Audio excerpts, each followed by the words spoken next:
TheCraftyGemini. I post weekly crafting, cooking, and organic gardening videos right here on my YouTube channel. In this video, we're at the end of my Victorian Modern Quilt Along series, and we're talking about things like batting, backing, and some different options on how to finish off your quilt.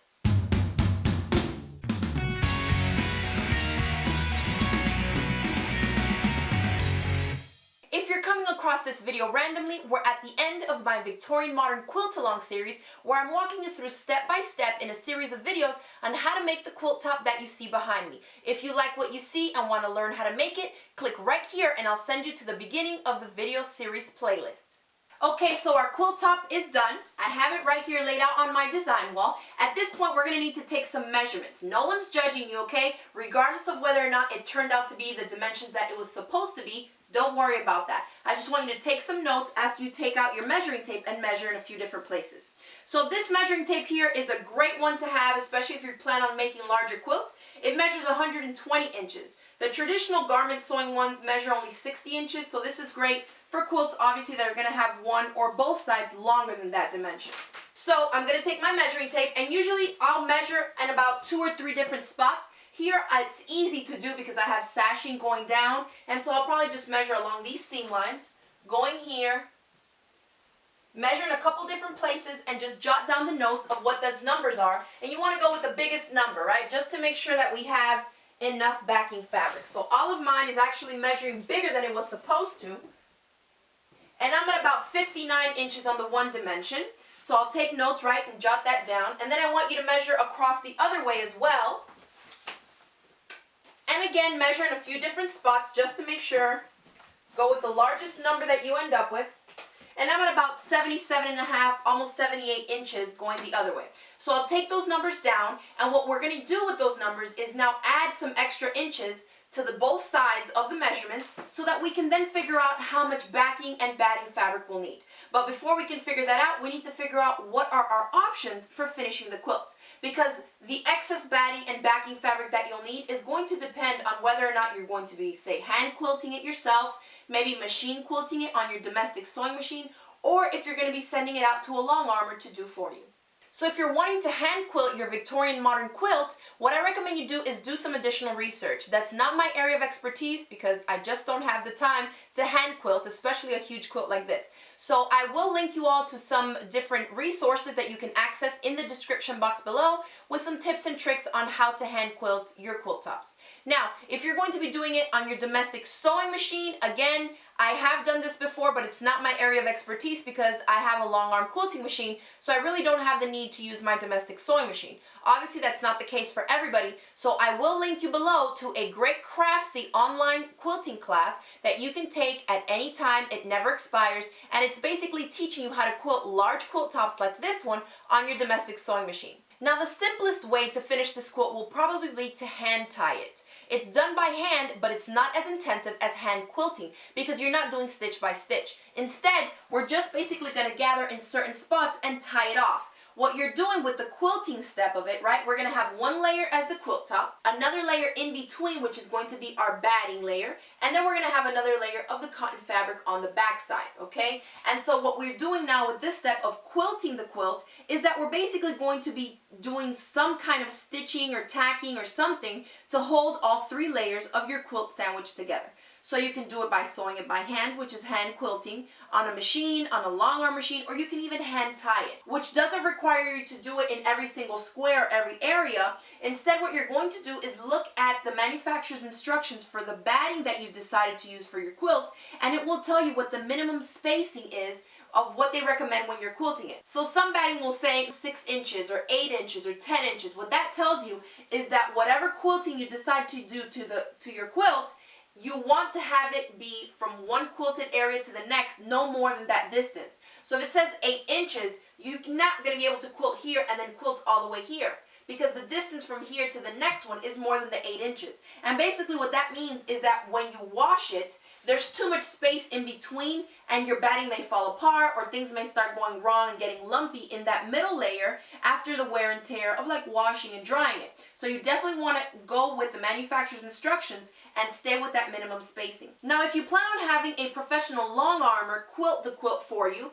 what I would recommend is that you contact the specific longarmer that you want to have do the work for you and ask them what are their requirements. Every longarmer is different, and I've seen people ask for anywhere from 4 inches extra on each side on the quilt top, like for their backing fabric, but some people ask for 8, 10 inches extra on each side.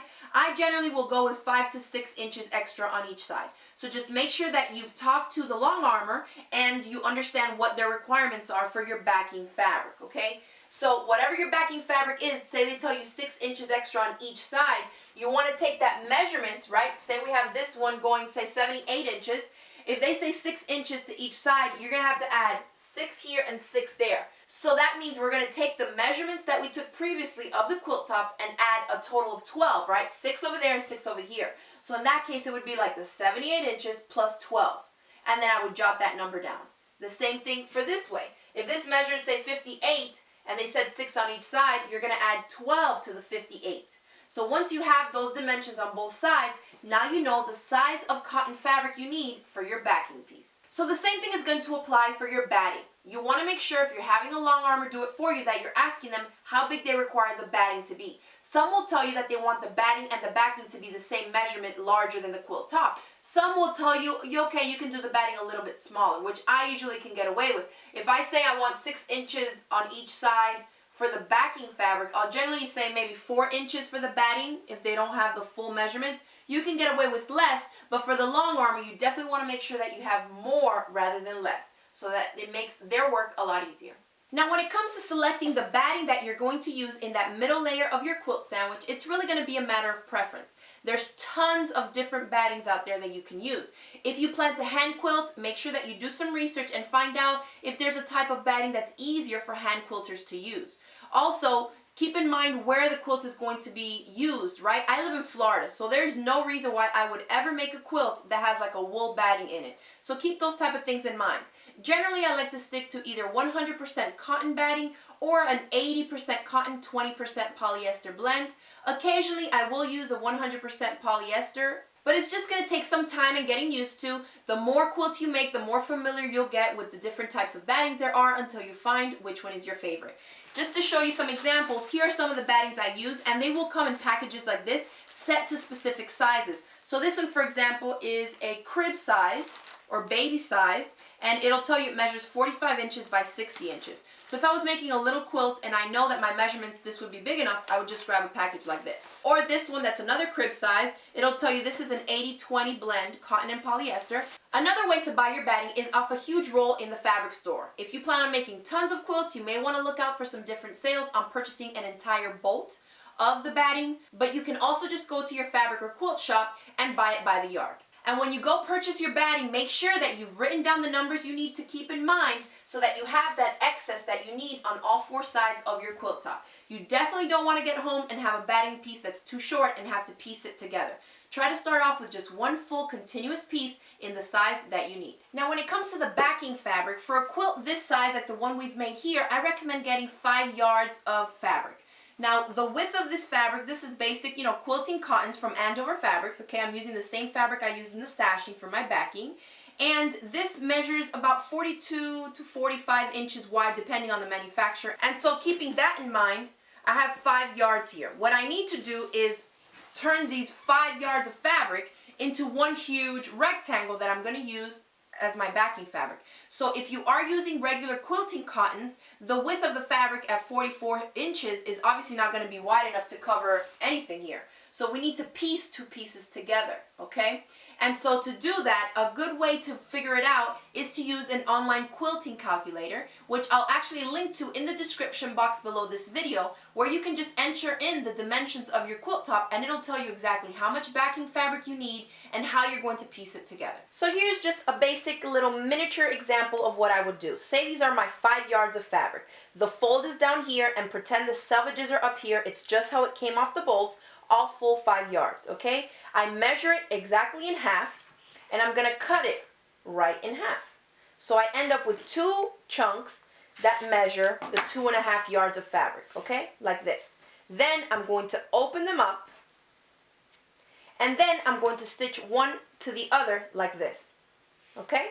And that's how I would then end up with the width of the fabric that is, you know, between 42 and 45 inches here times 2. So now, not only do I have the 90 inches going this way, right, 2.5 yards, but now I have 42 plus 42 inches. So we end up with a large enough backing piece now that we can cover the entire quilt top. And once you put that backing piece together and you have your batting cut out to the appropriate size, you can now decide whether you're going to drop it off at a long armor to have it professionally done, or you can check out that Craftsy class I told you about. I'll link to it in the description box below, and they'll teach you exactly what you need to know to quilt it on your home sewing machine. What I recommend, because I have quilted quilts on my machine at home, is that you start off with a smaller quilt. So if you have a few extra blocks left over from the Victorian Modern Quilt, put them together, maybe make a table runner or some placemats, and consider quilting that first. And that way, at a smaller piece, you'll get a better feel for whether or not you want to tackle a quilt this large, especially if it's just your first time quilting it. If you're not trying to deal with all that, but you still want to finish the entire quilt yourself, consider tying the quilt like I told you about earlier. Here I have a little quilt that I actually offer an online video workshop on. I'll link to it right there. You guys can check it out, so you can, if you like the little quilt, you can sign up for it, especially for beginners. And this quilt has no binding. You can see it's just flipped and turned inside out. And then it's not quilted, it's actually just hand tied. So it's a great beginner project. And if you want to learn how to finish the quilt with no binding, right, you just want to do the two pieces this way, I'll definitely link you over to my video workshop so you can check it out, where I cover all the techniques and show you how to do this super easily, and it can be used for a quilt of any size. Now, if you're wanting to go the more traditional route and do a quilt that's going to require some binding on the edge to finish it, like you see here, it's just a little mini quilt, and you see this black border that it has around, that's called the binding. I have two videos that are going to walk you through, because basically it's a two-part process to do the binding. On the video here, I'm going to teach you how to measure around your quilt to determine how much fabric and how to cut your strips, how to make the binding, and how to attach it to your quilt top. So all that information is right here in this video. And then secondly, how to flip it over to the back side, to the backing side of your quilt, and hand stitch it down with some invisible stitches. And that tutorial is going to be right here. When you click on there, I'll show you two different types of stitches that you can use on your binding so that you can hide those stitches underneath. And that's it. So you have a lot of work to do. If you haven't finished your quilt top, go ahead and finish it. Take the measurements, add the excess depending on what process you're going to take to finish your quilt. If you're hand quilting it, do some research and figure out what you need to do to get that done. If you're doing it on your machine, check out the link to the Craftsy course I've included in the description on quilting large quilts on your domestic sewing machine. If you're having a long armor do it professionally for you, make sure that you inquire about the requirements for both the batting and the backing fabrics, okay? If you're wanting to hand tie it yourself, remember to click on over to my video so I can show you the process on how exactly to hand tie the little knots. Now, there's so many different options, I don't want you to get overwhelmed. It really takes some time, experience, and really a matter of preference on deciding what types of materials as far as batting goes, even the types of threads that you'll use to quilt or hand tie your quilt. Just take it one quilt at a time, try one of the different techniques out, and just get the quilt done. Once you have it finished, you'll get a better feel for how you'd like the next one to turn out. And no matter what you decide to do with your Victorian Modern Quilt, I know it's going to turn out great. Just remember to take some pictures and upload them to my Facebook page so everyone can see your masterpiece. And that's it for my Victorian Modern Quilt Along series. I hope you enjoyed making this quilt with me, and remember to click that subscribe button so you won't miss out on any of my future video tutorials, giveaways, or video series. A huge thanks to all of our sponsoring companies for offering up such great giveaway prizes. Congratulations to all the winners, and thanks for watching. I'll see you next time. Bye.